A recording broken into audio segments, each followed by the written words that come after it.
Welcome back to the Boys in Motion podcast. Today's episode is an extra special one because we've got the man, the myth, the burrito brain mastermind himself. The godfather of Burrito League, Jamil Coury. If your newsfeed has been flooded with burrito content and memes all month long, this is the man to blame. 1, 2, 3, 4.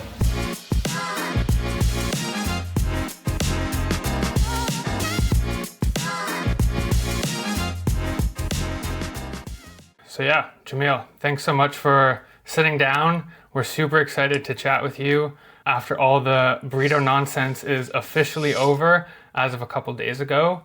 But for people that, somehow don't know you, can you give our listeners maybe the quick origin story of who Jamil is before building a burrito empire? Yeah, absolutely. First off, thanks for having me. I've been running trail and ultra marathon events for over 20 years now. I started in 2005. I think I was still in college at the time, tracking cross country in high school, and kind of discovered the world of long distance running in college and just jumped right in. It was just the perfect sport for me. So I've done over the years, like probably over 100 ultra marathons, traveled the world, a lot of 100 milers. So yeah, and then got into the event organizing aspect of the sport. I started volunteering at races in the first few years that I was a participant, and got the opportunity to take over direction of the Javelina 100 in 2008, which at the time was like a kind of a small race, like 150 runners. And after that experience, decided that I wanted to make this my job and launched Aravaipa Running the next year in 2009, and been on that wild ride ever since. We've now got races across the country, and it's a lot of fun. Yeah, that's wild. I guess I've heard of you through Andrew with the inception of Burrito League, or I guess the Chipotle Challenge last year. But yeah, then we started digging into some of the history, and yeah, you did a lot of major trail ultras as well, which is just crazy to see. Yeah, for sure. I've been, like I said, doing it for a long time. So like I was out at Hard Rock just as a spectator in 2007, just doing trail work and marking course. So I like feel like I'm pretty ingrained in, like I feel like I have one foot in the old school ultra running before it really got popularized, while also doing what I can to like story tell and boost the sport up over everything that I've done.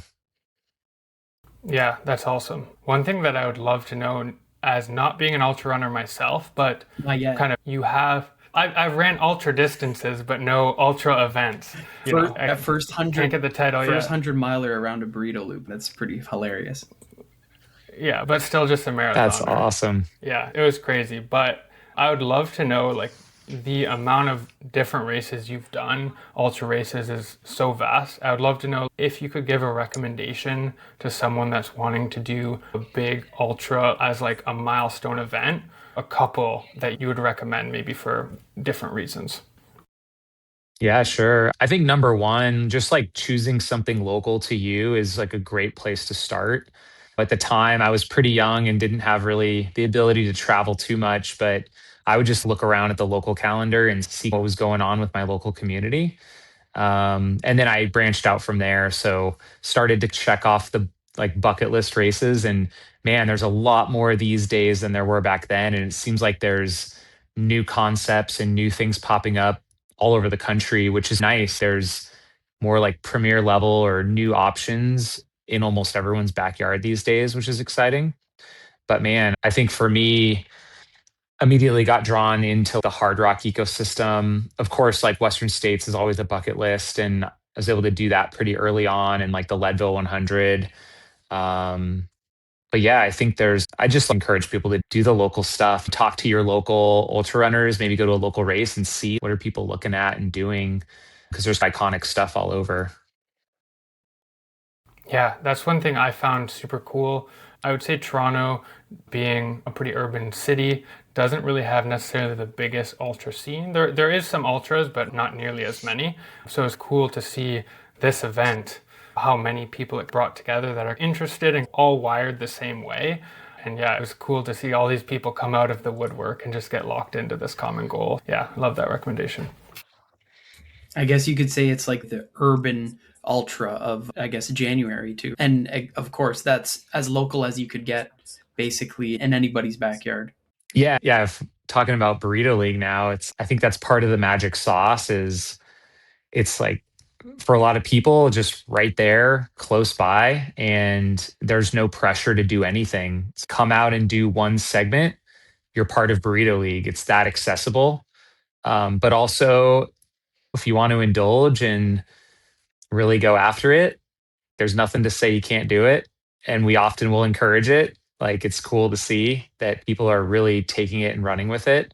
Um, but yeah, I mean, you guys could probably speak to it. It sounds like, did you really you did like your first 100 miler? I did my first 100 miler on the last day. I did, I think, 2 or 3 marathons through the month and one 50K. And then, yeah, we did a 24-hour day that I ended up getting 100 miles at midnight. So at the end, I was doing all the mental math to see like, how can I get to 100 miles? And I just got it. Like, it was like 11:58. That is incredible. Like the fact that people would do 100 miles in sub 24 at Burrito League I'm not like giving you a belt buckle or a trophy or an award. It's like there was no entry fee, there's no aid stations. You're just doing it like for the love of it, for the challenge of it. And it's like the pure form of running and ultra running. And really, there is no pressure but your own to put on yourself. And that's so cool to hear. Yeah, I think one of the coolest things is that in Toronto specifically is there was basically the podium was set on that last day and there was like no possibility of swapping. And someone like midday, I like committed to the 24 hours and someone was like, this is crazy. Like you're doing 24 hours, but you have nothing to gain from it. And I was like, I think that is literally the reason why I'm so willing to commit because it's just to see, can I do this? Right. And that's why this community, I think it's pretty crazy what it brought out. 100%. Yeah, that's the pure form of the sport is what we're all trying to figure out. How far can I go? It's that question, like wondering what it's for, but it's not so you can say you're a finisher of Leadville or even to traverse the Rocky Mountains. It's literally at the end of that 24 hours, you ended up in the same spot you started, which is incredible. But probably like where your mind went and like your sense of accomplishment, it's like could be just as the same, if not more powerful than finishing even a Western States. Yeah, absolutely. Yeah, it's wild. And then I think too the way the people showed up, like not just the top 3, let's call it, but like you said, you could do 1 lap, you could do 10 or 1,000. You're still in that community and you're still running or even walking laps with a lot of people. Like you've guys seen it in Tempe. I always would go on the stream and there's just always someone walking the segment. So it was cool to see. And I try to encourage that in the very frigid temperatures here in Canada, and people still showed up. Yeah, it really is amazing. And yeah, people, I don't know what I was going to say. It's the way they came together. I think the other interesting thing, I don't know what the scene was like when you finished at midnight, but it's like what race is out there where everyone finishes together at the same time? That's a unique thing. Yeah, I think so. And here is a little different. I think here with the temperatures, people were a little less willing to just come hang out to bring the good spirit of the sport. Sure, man. So it was actually just 2 of us. 2 of us committed to the 24 hours and we finished together. So it was nice to at least have someone, but it was pretty cold here in Toronto. Yeah, I can imagine we're pretty lucky the time of year for Tempe. If it was flipped, you guys would probably love that. It'd be beautiful up there and we'd be absolutely melting and roasting in Tempe. Yeah, I was gonna say, as the Minister of Burrito Affairs, self promoted myself here. I want to talk about changing the timelines for this because January is just heinous month for us. This is where we hibernate. Now, I remember I was on Instagram and I was watching everything the night that the Toronto Burrito League got dropped and went out to the segment that night. But I remember seeing all of your videos of you out there at the beginning of January, just waiting for Chipotle to announce this challenge. So like, why was it that by January 5th, you were like, no, I'm going to do this myself. Tell me about that a bit. Yeah, like even going into January, I wasn't sure I was going to do it.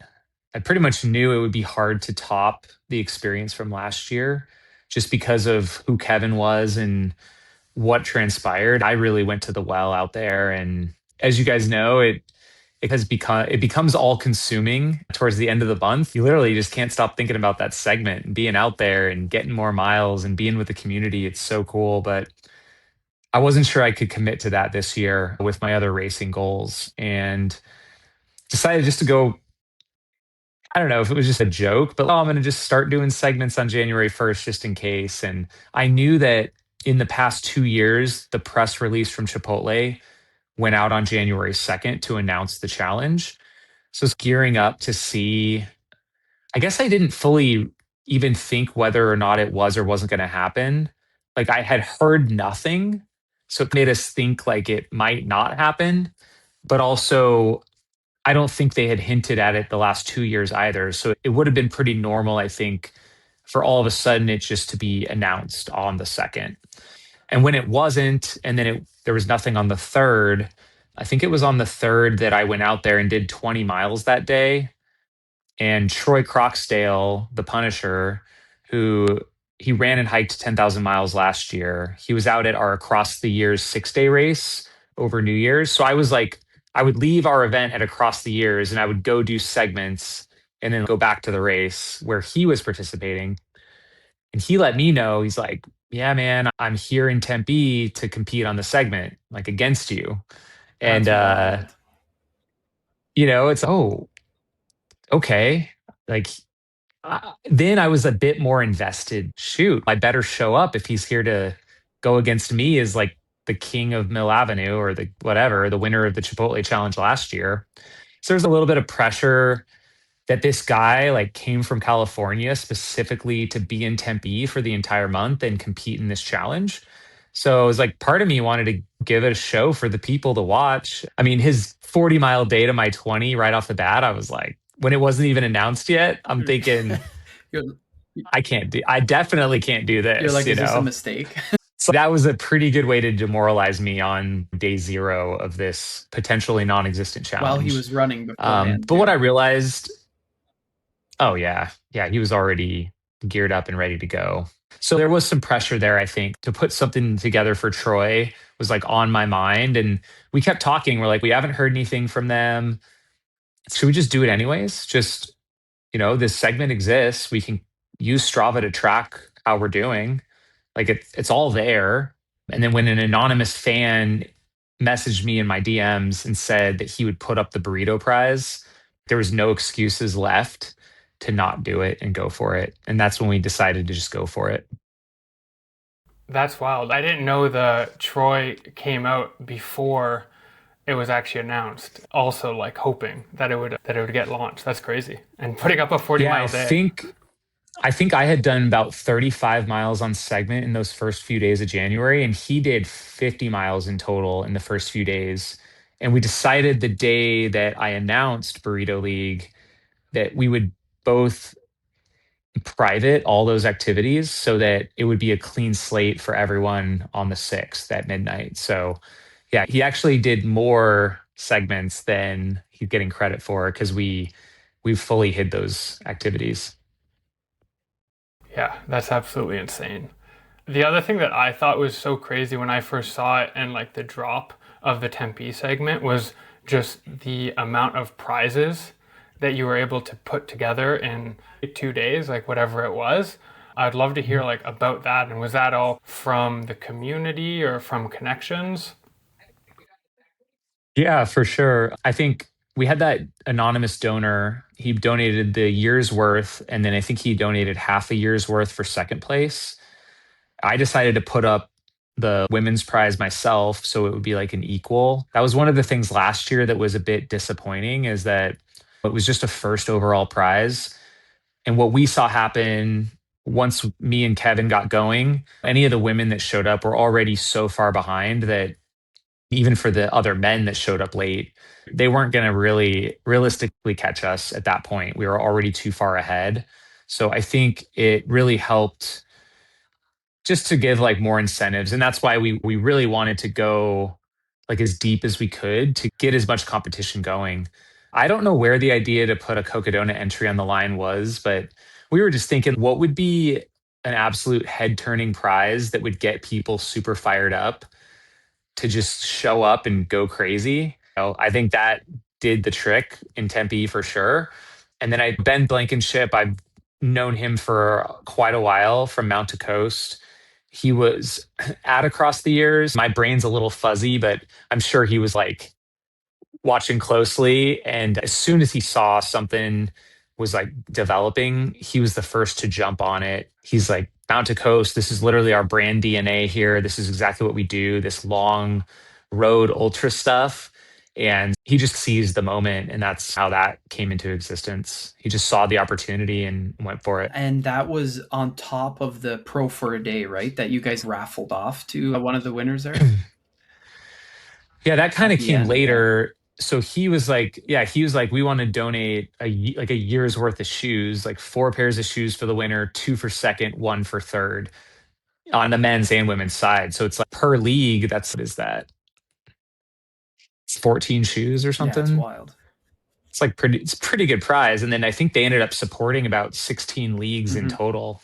So probably like giving over 200 pairs of shoes.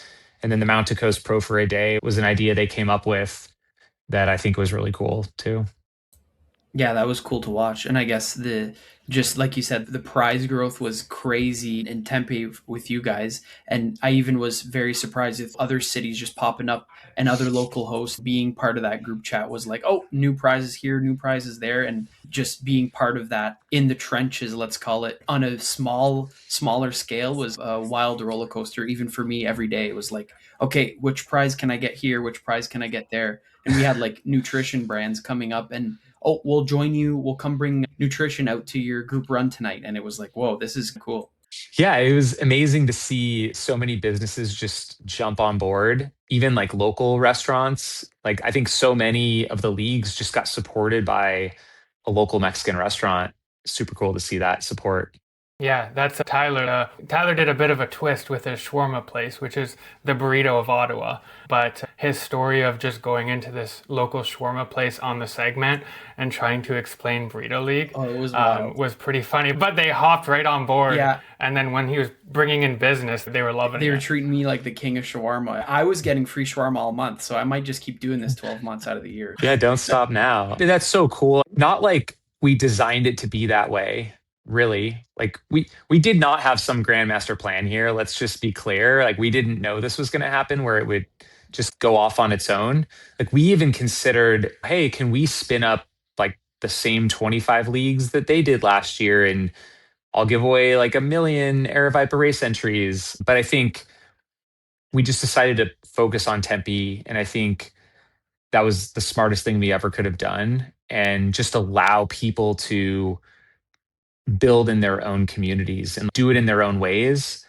We didn't set a ton of hard rules. We set a few guidelines to follow, but mostly we just let people build it the way they wanted to, that was best for their community. And that local small business support, like I'd be so curious to speak with some of these business owners. Did this make a difference for your January? Yeah, and it's true. like with what you're talking, it probably did. No? Yeah.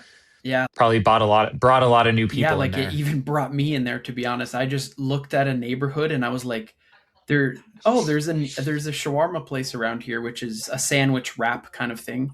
And I was like, you know what? I'm gonna run a segment on that on the one Saturday. And then I like pitched the idea in the back of his kitchen and he was like, I'm really busy. What do you need? And I'm like, give me prizes and I'll get you business. And that's what I put it at. Nice. And I was like, I'll tag you on Instagram and we'll talk about it later. So yeah, you need that buy-in, That's awesome. but also like the readiness to build community. And I think he was on board and that's where it took off from there. So it was good. So cool.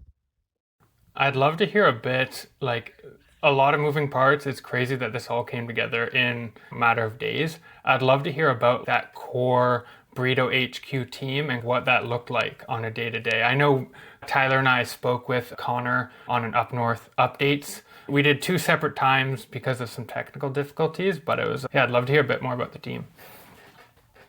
Yeah, definitely. Like obviously, like I've got a pretty large team at Aravaipa, but they're busy on a day-to-day basis producing events. So I think even during Burrito League that month, we were wrapping up across the years. So they're unloading. We had Santan Scramble, we had Coldwater Rumble, and then at the end we had Prickly Pedal, which is a mountain bike race. I didn't really draw from the core Aravaipa team, but funny enough, Troy Croxdale, who we talked about earlier and won the Tempe segment, he's been on this crazy journey last year of all these through hikes and doing 10,000 miles in the year. And he had some guys jump in with him, like Will Boardman and Connor Dyer. Connor's been working with us for Mountain Outpost live streams this last year. He's showing up and volunteering at a lot of ultras across the country. And um, they all ended up at Across the Years with Troy to wrap up the year. And it just was a natural flow. They just continue to follow Troy wherever he goes. And as soon as he went to Tempe, they just jumped into action. They saw something in this, like the potential of it, and this idea of building a community around the segment. I think they watched what Kevin and I did last year and got inspired. Like I think a lot of people did. Like a lot of people had it in their minds that they were going to pencil it in January for themselves across the country. And once things got rolling, like you guys probably felt it in that, like the WhatsApp group and the group messaging, there's like this real excitement that gets going that was just contagious in that first week. And so, yeah, Connor, Will, Greggy is another guy that has helped us with a lot of live streaming. These guys basically lived there along with our core group of competitors, Kelsey and Sarah and Troy and Al and TJ. Like these guys, they lived on Mill Avenue for Burrito League for 26 That's wild. days. And yeah, they're all like have there. And the HQ became like a little bit of a back office slash kitchen hangout point, which was really neat. So people are just day and night. They have their strategies. Some people are starting at 1 in the morning. Some people are ending at 2 in the morning. They're coming and going.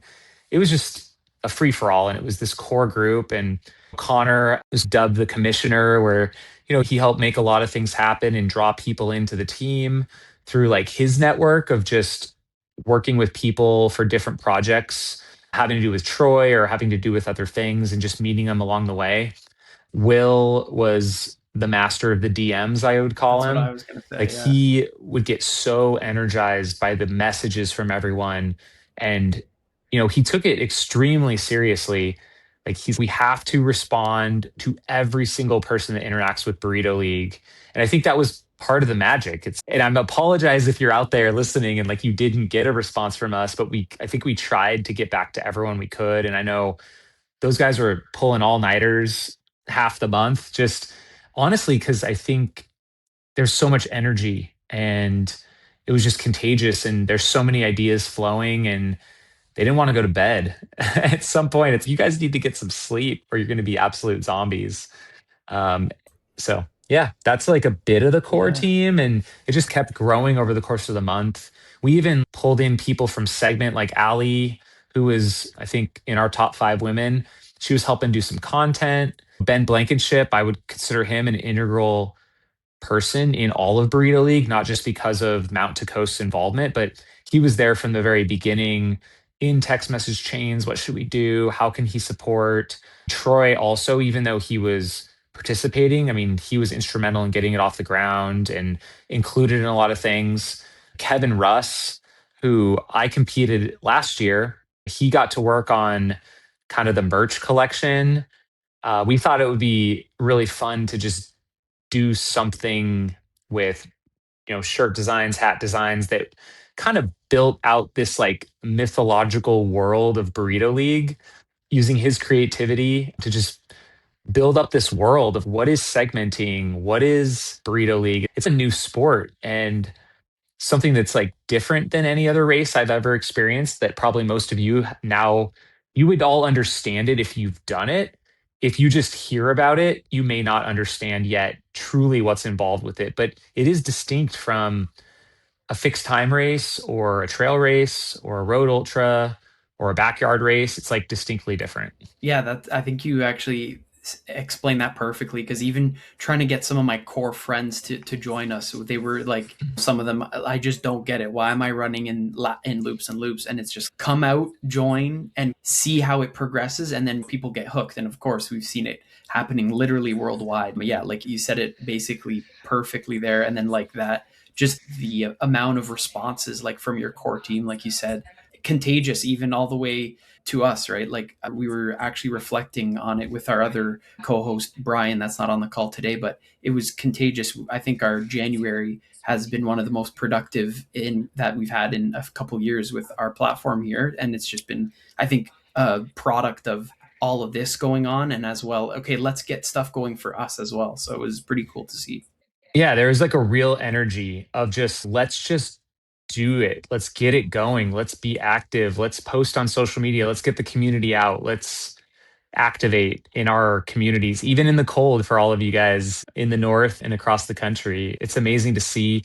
That's some of the most rewarding stuff for me is like seeing maybe a running store, all of a sudden they're posting on social media and like getting their communities together, and they're walking up and asking people to donate, whereas maybe they didn't feel like they could do that. Maybe they learned some new skills that's going to help them at their local group run or their local running store or whatever it is. People like came out of their shells to like share the news of Burrito League in their local level, which like got them out of their comfort zone, public speaking, putting themselves out there. I've seen a lot of that kind of stuff. And that's this added neat thing that for me is just rewarding to see. People's communities coming together has been really cool to see. And just the individual impact. Like you said, you don't really know, I think, until you get out there and you start to understand it. But man, I never told people to go set a distance PR or run the most miles in a week that you've ever done or go do a 100-miler just on a whim, which maybe turned out to be an extremely rewarding experience or something you're very proud of. But that's just what Burrito League does. It's what it did for me and many other people. And it's like, I'm still fully trying to figure out what it is because I didn't write that out in my like speech. This is what you have to do. It just organically happened to so many different people along the way. I think that's fascinating. Yeah. Yeah, the excitement. I know that like going into this, I was about to jump into a marathon block, and then I started meeting people in the community, and I was like, yeah, this block needs to wait. This is much more important. There's a burrito what block. we're doing here. It's not about the prize. It's about getting out here No. every day, running this segment, and it just became, yeah, the most important thing in my life. And I know it was true for everyone on the loop in Toronto that we were all hooked. And yeah, like you said, it was all consuming, but in the absolute best way. Like, I think all of us were short on time, working our full-time jobs, but the motivation and energy when we were on that loop was always at an all-time high, all the way to the end of the month. I think by the end, some people were like, okay, I'm getting tired, but still, it was amazing. I also Absolutely. texted Josh from Toronto right after, I guess, the Saturday. I go, what are you doing today? He goes, I don't know what to do with my life. There's nothing to do anymore. Like, it was just, like you said, full consuming. And even you, Jamil, just keep staying on the segment because that's just the way of life, how you started 2026. Yeah, you feel a bit lost. My kids would come out to Burrito League and it's like, it'd be like the day after, it's okay, what are we going to do this morning? We're going to Burrito League, right? And we're going to see Greggy and we're going to do this and say hi to Kelsey and cheer her on. It's sad. It's like they're not out there anymore. It's not sad to think about because it became just like the rhythm of daily life and like this small tight knit community that just lived on it. It's what was it like in the 1950s or something when everyone just knew each other's name and lived on a small block in a small town and this like ideal little life, something like that. Yeah, I know the like leaving, like the last loops sharing with each person on that Saturday were definitely bittersweet. Of I won't be seeing you every day. Like this isn't the last time I'm seeing you, obviously, because now we're like really good friends. But it still was bittersweet of because before it was just see you on the loop tomorrow. Yeah, and it's like I was savoring that last hour because like I knew this from last year. It's like this collection of people that decided to make this their priority for this month. is like a special moment in time. Like this same mix of people will probably never come together again in this exact same way. Maybe Tempe was a bit more unique because we had people travel in from afar, but you never know like what people will be doing next year. Like maybe some people will come back out, but like this exact moment will never happen again. And I'm just talking about Tempe. You guys even had let's call it the, I don't know, the founders of Burrito League Canada, Go Shep and Kirsty even came down, did a full tour all the way from Canada, all the way down. And I guess, did they spend the final day with you guys? Yeah, I think they were in Flagstaff the morning of the last day, and then they came down and Shep did a 50K to close it out. I think he finished with an hour to That's spare. wild. But yeah, they did do, I think, like a 9 city tour from Canada all the way down to Tempe. That's amazing. Yeah. Burrito League this 2026 was obviously a crazy success, but I think, and I know a lot of people here are curious of what do you think is next for Burrito League? What do you think 2027 will bring for Burrito League? Yeah. Number one, I think it's going to be like a full experience for all leagues. And I'm still seeing new leagues popping up in anticipation. Like we do have a form on our website to intake, and people are, I think, moving through the system. But I'm seeing Instagram pages pop up for leagues that are just, they're posting like Burrito League meme content. They're already check out our Strava Club, follow us, gear up. We're like warming up the griddle for 2027, but we definitely don't want to for that specifically. Like we would love to find a way to keep some interest and community going. And so we have some ideas we're working on right now that I think will be really interesting. And what has been interesting is we do one thing in Tempe, people get inspired, and then they like also do that in their local leagues. Like even with the leaderboards, silly and fun, but that became a predominant thing. Or like the news updates, everyone's doing news I would get updates. asked. I was like, when are you updating the leaderboard? Yeah. And then, Where's where's yeah. my league's And then update? I would get actually the couple days before the end, I was scheduled posting a leaderboard update, and I drove by the segment and someone was running it. So my leaderboard update would have been like outdated. So I had to delete it and do it again. So yeah, people were getting pretty involved in those updates. And like you said, those daily news. And that was the most important news I was dealing with. Yeah. And it's like the lifeline of your segment. If when you've been there and you're in the competition, you're obsessed. You're like, what did they do today? Because there's not real time results available for Burrito League. You have to wait until people upload at the end of the day. So it becomes this like fascinating delayed gratification of like, what are the standings? Can I catch that person? What did they do? I have to top them the next day. And it becomes this, there's like real rivalries that form, and there's like real drama that can sometimes happen in these leagues.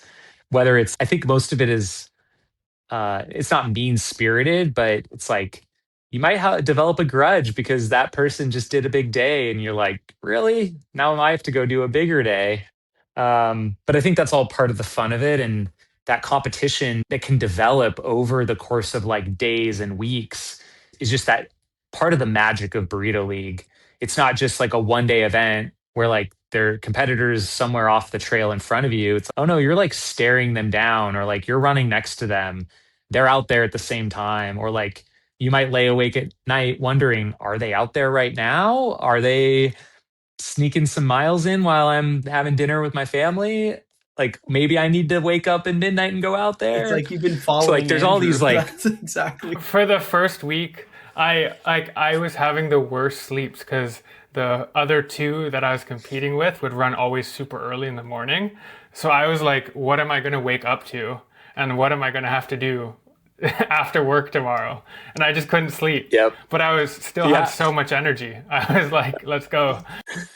Yeah, but that's the thing. It's like it's being driven by these like external factors of what other people do affects what I'm about to do. So it keeps it pretty exciting and fresh on a day-to-day basis. Definitely.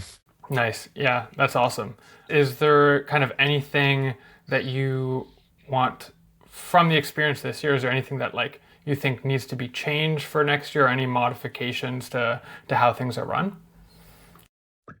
Yeah, I mean, we had basically zero vetting process for leagues this year because we just was like, do whatever you want, which I think had a few unintended consequences where maybe we have more experience just being like from the HQ team of what makes a good segment or like what makes a segment that is going to give you that best Burrito League experience. And like some of the segments, man, I know that town and like I probably would have just shifted it a little bit over here on this section. Or some of the segments, it's like a half mile loop, right? That's long. Like for a Burrito League segment, like you might go start running a half mile segment. You could run out there for a few hours and maybe you only see a couple people, even though there's 6 or 7 on the loop. Whereas if that was a short out and back segment, you would already have brand new friends, right? Because you would link up with them. For us, it's the ideal segments, the Tempe out and back in our minds, and maybe we're biased because that's our segment. There is a benefit to having just a straightaway that's an out and back style or like a one way where you have to then run back and then start your next segment because it's all contained. It forces everyone to mix and mingle and see each other and interact. And even if you're running pretty hard, eventually you'll come up and pass someone or they'll pass you. And maybe you take a walking break together. And that's where the magic can start. Where even on just a typical group run, you may only interact with a couple people that run near you. But at a Burrito League event, you have the chance to interact with everyone at every level. And that is part of the beauty. I'm sure you guys experienced that. So I think changes, yeah, like maybe we would take a look at the segments that are being submitted. Not saying that we want a rigorous approval process, but if we want to provide this like magical Burrito League experience that you guys experienced and that many people did, there are certain elements that we would recommend be part of your segment. Yeah, that's fair. I know that was a big because I started, I think, in Ottawa, Canada on I think the 12th. So I've seen some of the leagues and I guess I mimicked Toronto's small quarter loop, but that was a big thing that I was thinking was, hey, should I do the original and do an out and back? And I think just logistically, of course, I just landed on the loop. But yeah, it was very, very interesting to see that development, I guess, in real time of what am I picking? What are the implications of that? And like you said, you couldn't have said it better, was just like the amount, I think the smaller it is, the more people you can see. And like you said, someone that is walking and you're running whatever pace, you're still interacting with them. You're still seeing them every literally 5 to 10 minutes. So it's a special thing too. Yeah, and I think the short loops can work. I think it worked in a lot of leagues. I think there's something about that, like about a third of a mile loop or out and back. Like our segment, when you did it out and then back, was about 0.36 maybe. So I think there's somewhere around that range is about the right distance, I think. Yeah, that's one thing I didn't think of the beauty of the out and back is I know you said like you get to run with a bunch of new people, which I definitely experience with. No matter your pace, you're like running with them. But the out and back, the like passing people actually face to face as opposed to passing their back. There definitely is something like extra special about that of actually like being able to wave, say hello, quick chat as you get close and then carry on. That I guess I hadn't really thought about it until you mentioned that. And Yeah, and it can be like sometimes if you're in a bad place, it can be maybe annoying. Oh, I have to see them or your arrival is in your face, but it's kind of part of why it's like such a wild event. I think it would have worked even better with all the snow we got here. We could just have one area plowed and it would have been both ways, right? This time we had to plow or have a snow clearing for the whole loop. So it's just extra mileage with a shovel. Totally. I would love to know for 2027, maybe when and where people should stay tuned for kind of more information, the drop of leagues, so that they can be ready, so that they make sure they're on that site. Yeah. Number one, I don't think that this is like a dead thing. There's nothing happening with Burrito League for 11 months. That was the case with the former challenge when it was under like Chipotle and Strava only. It's like there was no such thing as a local organizer or really any support structure. There was no reason for anything to continue to grow or build community. But it's different now. There's now a distributed network of organizers, Strava clubs, Instagram pages, run clubs, whatever. Some are like on the backs of running stores. Some are just these independent new creations, like a new club has been formed. I'm even in Tempe, some of the people as part of our Burrito League in Tempe just launched their own trail running club that their first run is like a month from now. So it's going to be really cool to see what happens. And I hope that we do want to keep the Burrito League community engaged.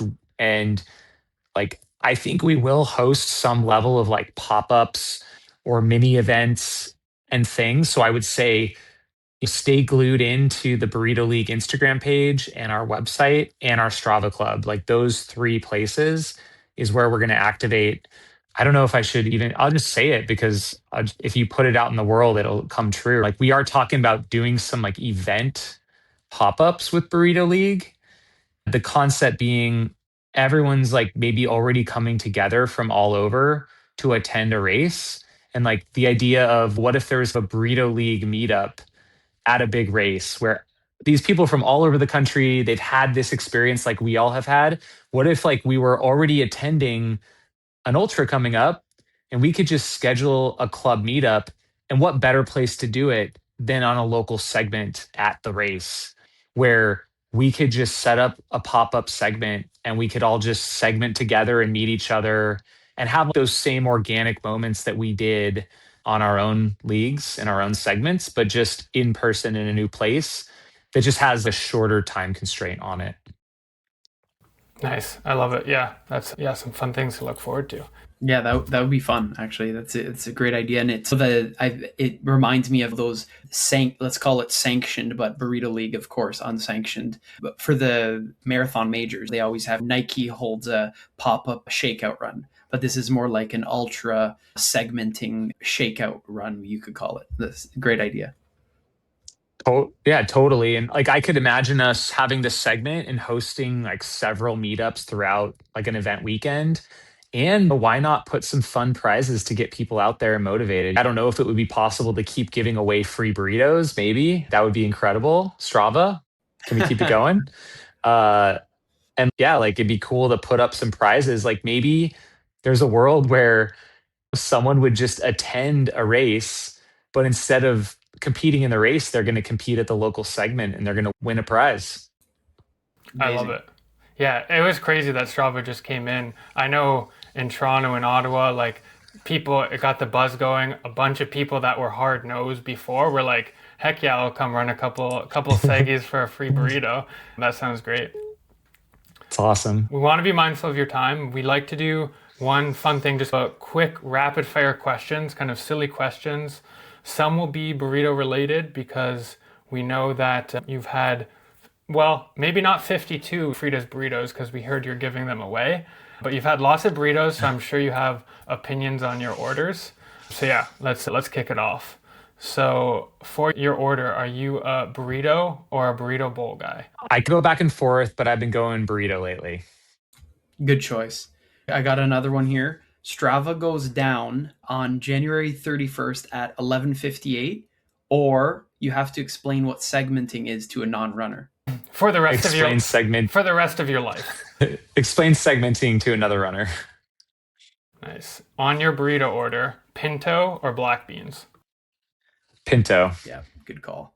I have another one here. Would you rather run a race fueled only by burritos or burrito ingredients, or never eat a burrito again? Run a race only eating burrito ingredients. Dang, that's a choice.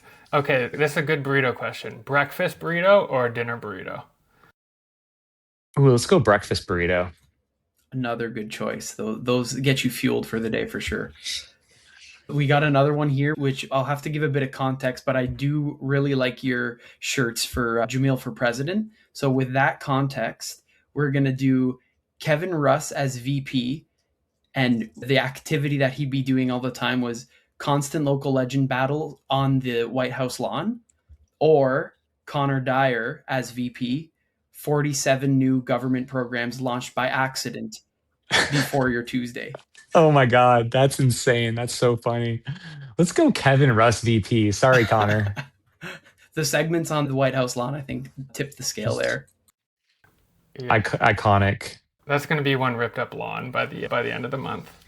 Okay, and I just have to ask for the non-believers of the Burrito Leaguing segments, what is like your pitch to get someone that is a hard no to join in Burrito League and join the motion? Free burritos. That's the only way to get them out. Very true. That's a very easy elevator pitch right there. Free burritos and free miles, I guess, too, right? Yeah. I mean, or like free donuts. That always works too, I think. Nice. Yeah, you got to mix in the salty and sweet. It's the perfect combo. Well, yeah. Thanks so much, Jamil. Appreciate your time so much. This was a super fun conversation, and I know we're both super excited for what's to come with Burrito League, and I know our community is as well, because the buzz has been pretty strong up here in Canada. 100%. I love it. That's amazing, guys. Thank you so much. So you heard it here first, a deep dive into the inception of Burrito League, fun community stories all along the way, and getting to know the core team in Tempe. Can't wait to see what's in store for 2026 season and leading up to 2027 Burrito League, of course.